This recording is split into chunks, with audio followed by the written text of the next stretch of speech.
Welcome to another Founder Wisdom. We have Odessa Primus with us. She's director at Global Arena Research Institute and the Next 100 Symposium. We're going to talk about AI, globalization, and forecasting today. She's in Czech Republic, I believe, and I'm in Mexico, Oaxaca to be precise. This podcast is presented to you by BookWriteGPT.com. That is an engine that allows us to take your LinkedIn posts, convert them into a book with AI. So if you want a quick Kindle book, go to bookwritegpt.com. Odessa, welcome to the pod. Tell me a bit more about yourself and what you're up to nowadays.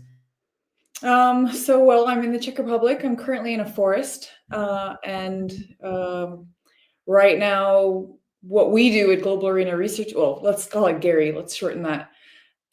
We sort of do predictive big data analysis, looking at trends, looking at scenarios, answering complex questions. And obviously there's more and more of those nowadays. And yeah, we try to sift through all the data and all the things that are happening.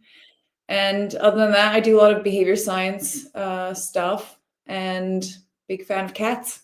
I like butter as well. Big fan of food and butter. Butter. Nice. Do you like ghee? Not as much as regular butter, but yeah, everyone seems to be pretty nuts about that. Yeah, ghee is super healthy, super good as well. We have that in Mexico, so I was quite surprised when I heard that we could order ghee in here. So yeah, tell us how you got started. Why did you decided to lead an organization and not go into 9 to 5 like most of your peers? Oh, well, probably on unstandard beginning. I started my own NGO previously when I was like 24. And because I had the experience, I met somebody else that was starting this organization, or the concept of it anyway. It was kind of like a 300-page proposal for like a technological government grant. And I wanted to help him start his own organization, and I got more involved. And then I said, all right, I'll jump in. And I've been here ever since because it's a super cool idea. And do you think that organizing conferences and conversations is the best way to move your agenda and your goals? Usually no, because all the yes, but most of the conferences that I go to are pretty useless. It's great for networking, but everybody just keeps saying the same thing that everybody else knows, and it's really boring, and nobody says anything new. Nobody really cares. Everyone's kind of bored even talking. So when we started the Next 100 Symposium, we were literally doing the opposite of everything that disappoints us at public events. So the briefing for all the speakers is don't repeat what you've said all year, because we can Google that. You can look that up on YouTube. GPT that. So yeah, exactly. So if you can Google it, there's no point in you saying it on stage. So if you have 45 minutes and you're in a discussion, try to make it count, like make it interesting for the people sitting there. Also, we bring together quite different people. So it's not just a bunch of economists talking about the economy. It's an economist, a natural scientist, someone from climate, someone from policy, someone from tech world, corporate world, arms, defense, and so on. So you bring everybody together to talk about a subject because everything's a little more complex than one avenue. And how do you ensure the cohesion between all of these different members? Because they have like different interaction styles, different worldviews, different ways of expressing themselves. So how do you make sure that the conversation is good and productive? Well, it always starts off as kind of an experiment, but we pretty quickly noticed that it really works because people are bored by the people that do the same thing, but they're not bored by people that do something completely different. So it's actually really interesting to talk amongst one another. And we vet them quite a bit. So we choose like people that are really good at what they do. They have a lot to say. They're good at talking about it. We don't just choose someone with a good title and they end up being boring, but they're important. So we choose who we bring together. And because they're cool, they all get along. And do you face the problem sometimes of having like one alpha that just takes the stage and cannot stop talking? Yeah, but I just tell them to stop talking. So shut the fuck up. Yeah, you just go like, all right, thanks. Let's let somebody else speak now. So yeah, if you have a good moderator, although we do without moderators, and if someone's dominating the conversation, I'm sitting in the front row, I just kind of shout, for them to Just move look on. at them in the eye real intensively, and Yeah. But you that catch your. usually doesn't work because they're so in their head. So I just kind of shout and I'm like, move it along. And it works. Or you have a shock bracelet, and you can control that shock bracelet in the audience. Yeah, I don't know. That's probably not quite my style. Mine's more the shouting and waving style. Right. So how do you monetize that? And it's a nonprofit, right? It's a nonprofit. Yeah, it's a really good question that I don't really have a proper answer to. Our like main reason to start this was to democratize big data and AI and to like it sounds really corny, but to actually help solve some of these questions and monetizing it is secondary. But yeah, I mean, we predict commodity prices, so you could monetize on that. We predict scenarios, we predict what kind of investment is going to be most beneficial. So yeah, we can do But that. people pay tickets to go to these conferences, right? So this is, yeah, so I'm not talking about the conference. The conference isn't really monetizable in terms of like earning proper revenue. You get sponsors so you can cover it. You get sponsors so you can make it the best possible thing, but it's not necessarily something that, well, we're not doing it to earn money, so it doesn't really matter. As long as you cover your expenses, fine by us. And it's not corny because data and AI is probably the most cataclysmic force that is coming at us, right? Like if we think of a company that harvests your data and does something pretty bad with them or gets hacked, that's one. Or two, builds super intelligent AI and keeps you out of the loop, but still harvested your data. You've probably seen the Elon Musk move of acquiring Twitter for democracy, right? And turning it into a data harvesting machine now that X has acquired Twitter, right? So, what are your thoughts on that?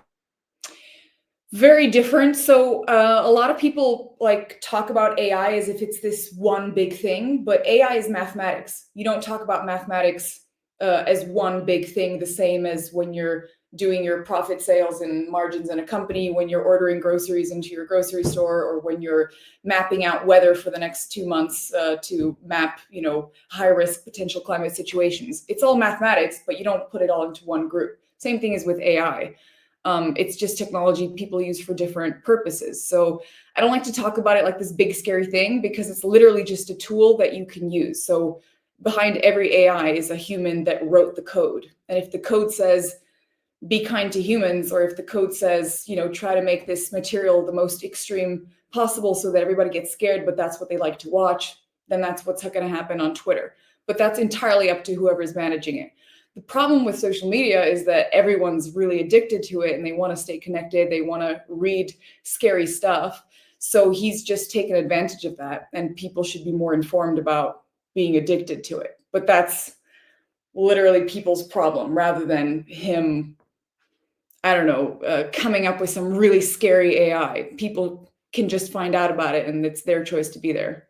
Yeah, definitely not Terminator style, although that could possibly happen in the future. But no, if Elon's behind the code, I would definitely not trust it as much as, for example, Sam Altman, which I think has pure intentions. And not sure if you I think read. somebody has pure intentions. I don't think I've Yes, ever met. I've met like maybe 5 people with pure intentions. Sam Altman, yeah, like one of the.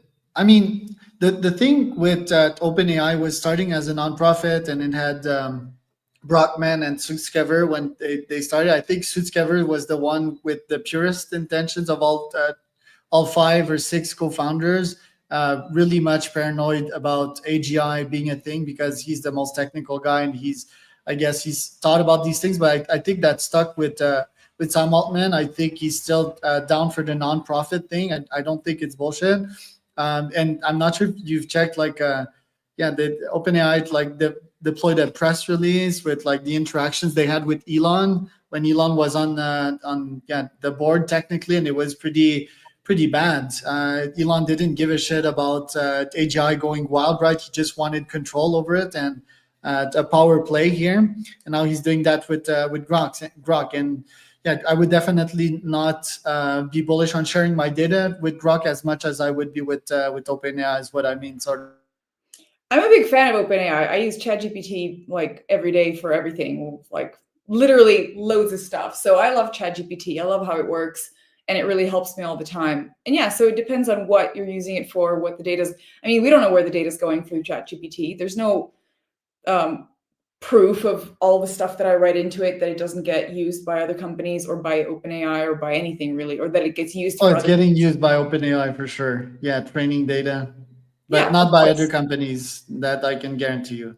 Yeah, for Maybe sure. Microsoft though, because Microsoft, yeah, acquired them literally, which is a bit dangerous. But yeah, coming back to your point of Terminator scenario, I do think that at some point, if we get AGI, it's not gonna be hard coded. AGI by definition, I think, wouldn't be aligned with humans. I think it would just be let out in the wild. That's what would create like super intelligence. Do you agree with that? I think we're still quite far away from AGI. And I also say, going back to what I said before, it's code. If people want to write a code for computers and AI to be evil, then it's because the people have told it to be that. It's not that it just runs wild like some wild animal you let out of a cage from experiment. It's people writing it. So it's not something that takes over on its own. It's people have told it to do so. So it's just, again, it's the same as if you design a sandwich and put poison in it. It's the human that put the poison in a sandwich. The sandwich didn't decide to become poisonous. Right. Yeah. I mean, at some point, if it's super intelligent, it would be alien to our definition of having like a hard coded thing and being a mom and a dad, children analogy in which a children is going wild because the parents right. But what are your top goals with your nonprofit this year? What do you want to specifically achieve? Well, we're dealing loads right now with like the green energy transition. Top goals is to people to get more into understanding the sort of bullshit that's behind some of the policies. So loads of policies right now were created, let's say 5-10 years ago, especially are promoted now, that were created because people want good things. So they decide, all right, let's make a green Europe, let's slowly get rid of manufacturing, etc. But they didn't actually look at how possible that is, what kind of damage that might do to jobs or political environment, especially considering like people are voting for more and more populist governments. And if those governments are going to be in power, which they are, they're not going to pursue green policies. So they need to have some sort of strategy to make it actually happen rather than just announce something that sounds great that they can never actually make happen. So we're doing green energy transition. We're trying to get people also talking about the physics of it. So green energy is not just a couple politicians talking in a room. Green energy means physics. We have to actually deal with the principles at hand rather than just imaginary hopes and dreams that we don't quite understand. Right. Also, And like, let's also just bring in quickly like supply chains and critical raw materials. Like we can't just decide to go green and not expect us to be completely dependent on China, which again might be a problem. Look at what happened to Europe when we were dependent on Russia for gas. So you have to have one or the other. You can't just become green without China. And if you don't want to be dependent on China, you can't really go green. It's not as simple as that, but it pretty much goes hand in hand. right. And granted that you're using ChatGPT on a daily basis, my wife sent me a study that would consume a water bottle per prompt, which is quite intense. I think it's probably lesser than that because they have, I think 50% of their data center are greener and use better cooling technology. And I also offset my footprint, full disclosure. But do you feel that this is a problem? Because I mean, if you're prompting, if I'm prompting, if billions are prompting on a daily basis, isn't that fucking up the environment? Yeah, but what isn't? I mean, loads of stuff. Mostly it's factories fucking up the environment, but we're not talking about that because it's boring and we tried that already. But obviously, they're not going to just stop selling and making loads of money. So the conversation moved on to stuff like air travel, which is nowhere near as much of a carbon footprint as big factories. So we just kind of move the conversation along because we haven't been able to solve the actual problem where most of the emissions come from. So whatever. I mean, we're spending all this energy on all this different new things and talking about we shouldn't be doing this, we shouldn't be doing that. If we actually look at what most of the carbon footprint is, we're not talking about that anymore because we kind of got over that. We don't know how to deal with it. So, but I don't know. It seems quite hypocritical or just uninformed. People just want the hype. And in Europe, the laws the laws, right? Europe is so good at laws. That hasn't fixed the environment problem with like businesses and factories aren't cleaner in Europe, but you guys still have a problem there. Yeah, of course. There's loads of that going on. But at the same time, if like right now, the big hype is talking about being independent and being, what's the word? Competition worthy? That's not the word. Something like that. That we want to be able to scale up and have our own export and develop AI and develop green policies. But we don't really have those capacities. So that doesn't really work that way. And one of the only things that does make us competitive is our factories. So if America doesn't want to have its factories in China, they can have them in Europe, but then we can't talk about being green because then we need to be able to use these factories. So it really depends on what our priorities are. If our priority is to be competitive, then we have to use what we have at our advantage, which is very little in Europe, but we do have the factories.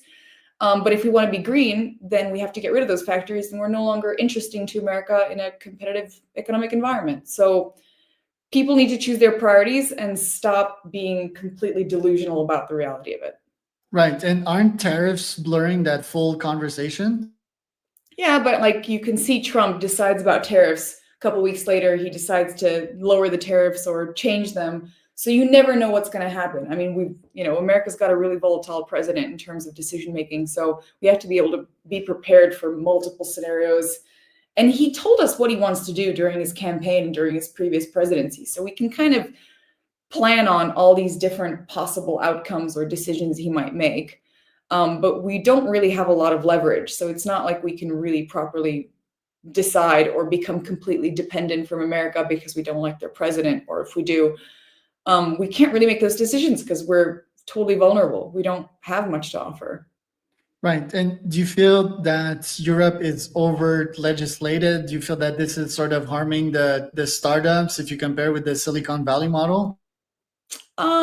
Yes and no. I mean, it's more complicated than that. If we talk just about startups and like tech coming out of Europe, there's loads of companies that started in Europe, loads of ideas and technology and inventions that start in Europe, but commercialize in the United States because, yeah, we don't have the proper incubation environment. We don't have commercialization opportunities. We don't have enough funding in research and tech and that sort of thing. So in terms of that, we need a better environment for that. We do need to invest more into R&D.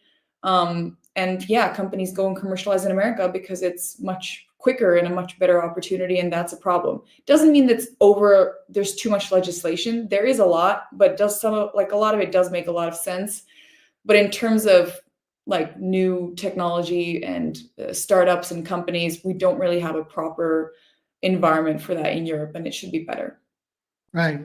But I feel, and I can feel that in you as well. I think most people at the top are not like you. They're mostly about bureaucracy, aristocracy, and bullshit in Europe. But don't you feel that's a huge blocker to innovation, progression, and moving fast? No, we need to focus also a lot on like exploration. We need to be able to have money to explore things that we don't know if are going to work out. We need to be able to put more into experimental research and like fundamental research and things like that. Not everything has to be immediately applicable and profiting. So yeah, we need a better environment for that, for sure.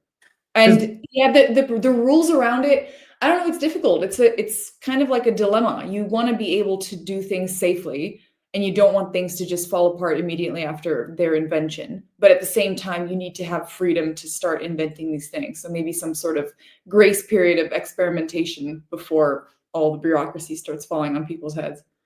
Because I've interviewed over 2,000 CEOs and founders, and I would consider myself in the category of savage founders as well. And we savage founders have like zero safety nets. And I think we're always taking risks and we're always deploying stuff. We're feeling the pain of our failure.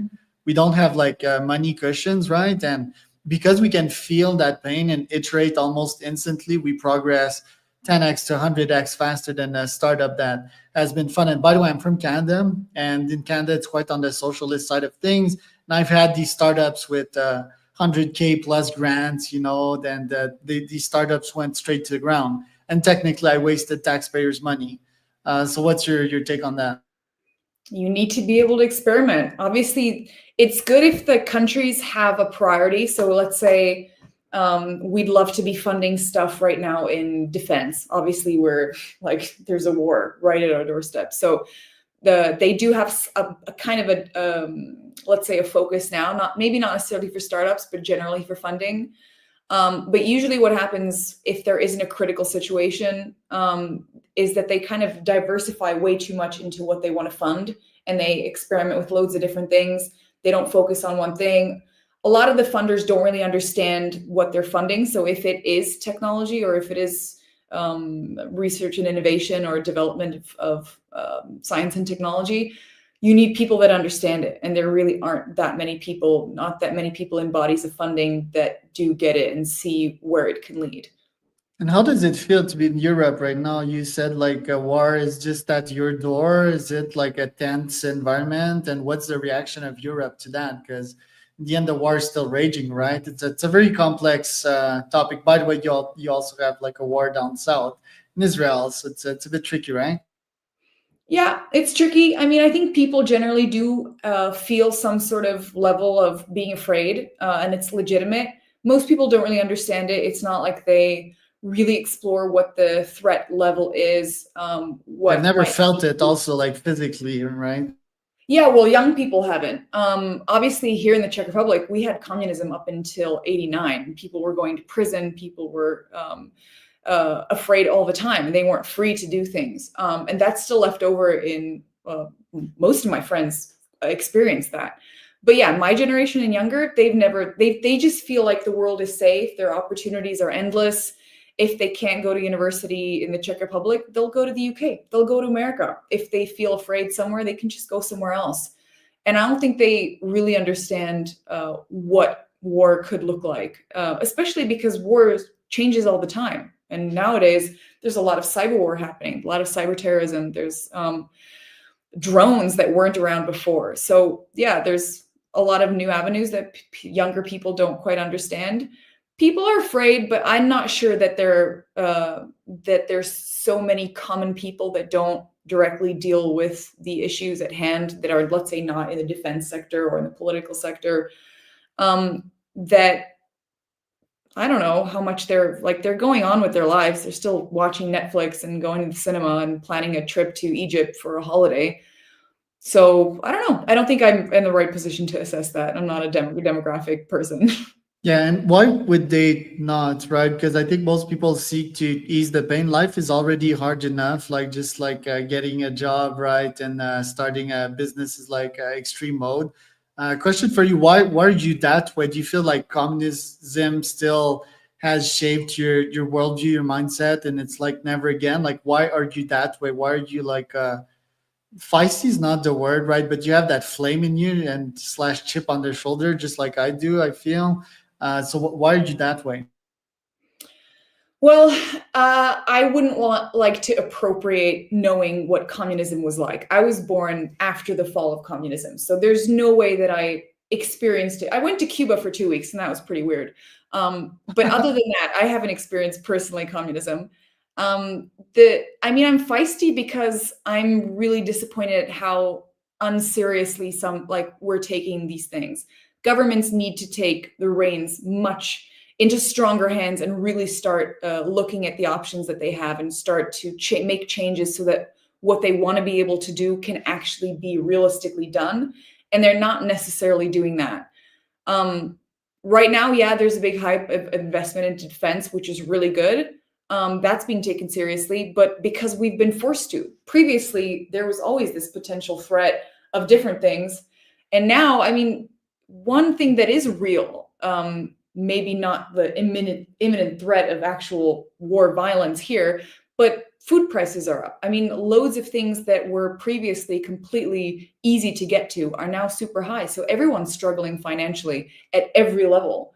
And that's obviously becoming a problem, and it's really hard. And I mean, I grew up in a city. I grew up in the capital here. So I think my problems are big, but really, if you look at the rest of the country and the regional smaller villages, the smaller areas, they're really suffering, and they're like everyone's just talking about the cities and stuff. So yeah, it's hard times for sure. And don't you feel we need to reinvent the electoral system from the ground up, because most of these bureaucrats get elected after like grinding, well, not grinding, but being in the system for 25 years, and they're like, yeah, I'm earning my 200K a year, plus I have the vanity position from it. Don't you think we need to reshape that? Don't you think we need to have more technology, right? And elect the right people, and also connect that back to the citizens so that the real time action can be taken and we can move faster? Well, what you're describing as the problem isn't the electoral system, but the politicians that we have to elect, right? So those are the people that do go in, like the people that are voting still should get to But if vote. we change the system, we elect better people. That me, it's like the root cause I feel is the electoral system, and not What do you only in mean by Europe the but in system? full What world. change? Yeah, like citizens that are uninformed electing these people, and just being like the term being too long, the performances and the KPIs not being clear. You know, it's not run like a company that progresses and move fast. It's run like a polite institution that does not advantage anyone, but Well, mostly I the mean, people at the top.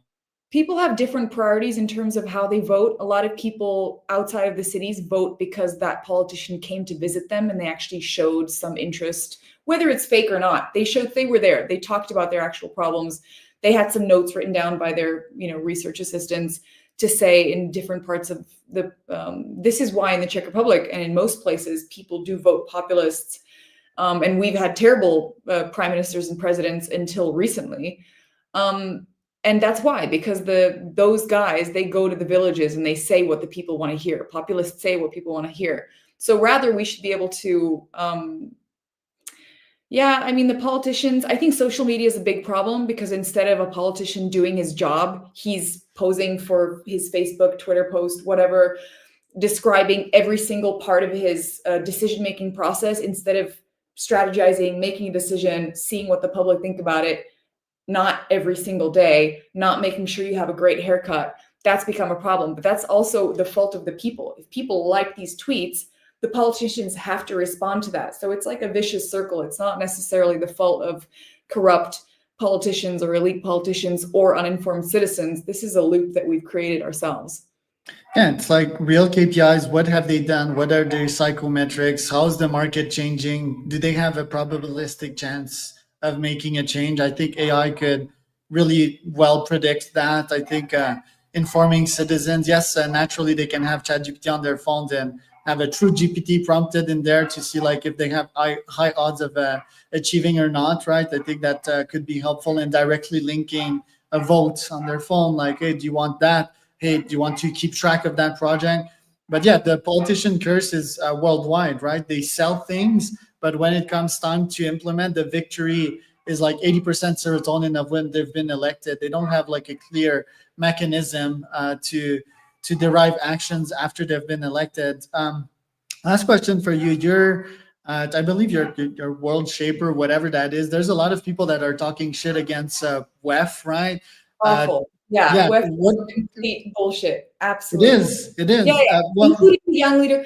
You know what? I'll give you a measure. Pretty much anything that says young leader in the program is bullshit. It's just a photo op for whoever's behind the young leader program or whatever, and they just want to have young people in photos with the leaders, with the organization, with the bank, whatever. It's complete bullshit. Yes, and totally corrupt. I mean, especially WEF. Hello. yeah, well, my opinion on that, I mean, WEF isn't necessarily bad. I think, yes, the title stuff is definitely bullshit, but I don't think like they control the world like they Well, were. no, they don't control the world, but that doesn't mean they're, sitting in a room deciding how to help the planet.